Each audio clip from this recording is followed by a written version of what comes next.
Armored Vehicle Launched Bridge, or AVLB, is the Army's lightning-fast answer to overcoming water obstacles.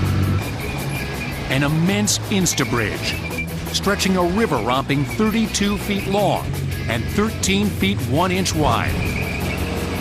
Marshaled by a Detroit diesel V12 engine, packing 750 ponies, this bulletproof private takes to the battlefield at 63 tons. That is the weight of 30 cars.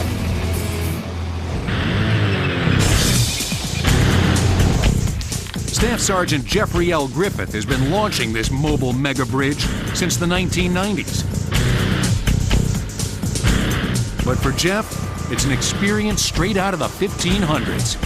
This thing feels like driving a medieval siege engine. Okay, if you can picture yourself back in the days year ago whenever they're pushing that tower up to the castle wall, this is the tower, find the castle wall, you're there. The AVLB is the Armored Vehicle Launched Bridge. It's a system consisting of the carrier, which is an M48 tank chassis. It was stripped down, they welded this all on the front of it and converted it into a launcher. Okay, it's the launching platform used to launch, retrieve, and transport the bridge that it hauls, which is the scissor bridge. And this is no flimsy bridge built for civilians.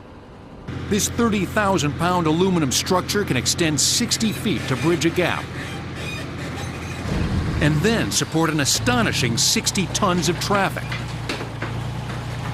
That's the weight of more than 20 minivans, or more importantly, just about anything the Army can roll over it. The bridge will support M88s, it'll support everything that we have in the Army inventory, depending on the size of the gap.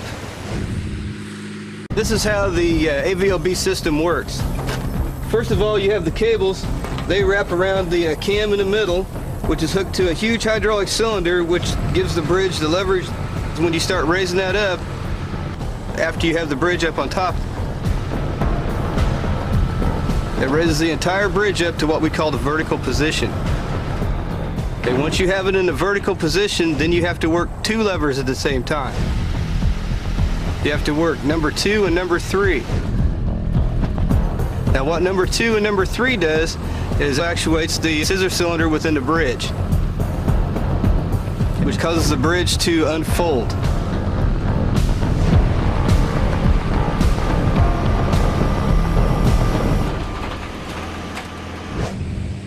The AVLB even launches some subterfuge to keep the enemy misty about what the military's up to. These are the rear grills. This is where all the exhaust gases come out of the back of the tank. As a provided security feature, the system allows for you to be concealed from the enemy. The way it does it is it dumps raw diesel fuel into the exhaust, which makes a big cloud of smoke and covers the entire vehicle and the bridge that you're attempting to launch, and basically obscures you from the enemy.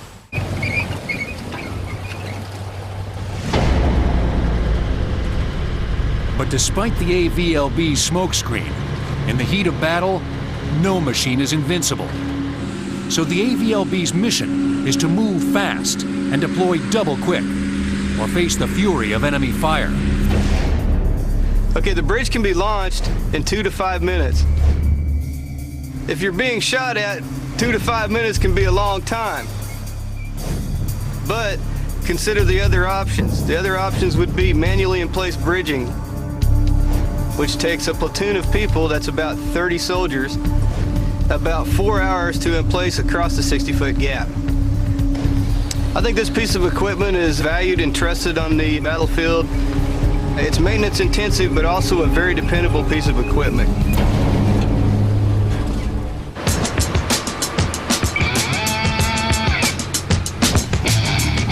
So when the Army enters into the fray, when they need to turn an impasse into an overpass,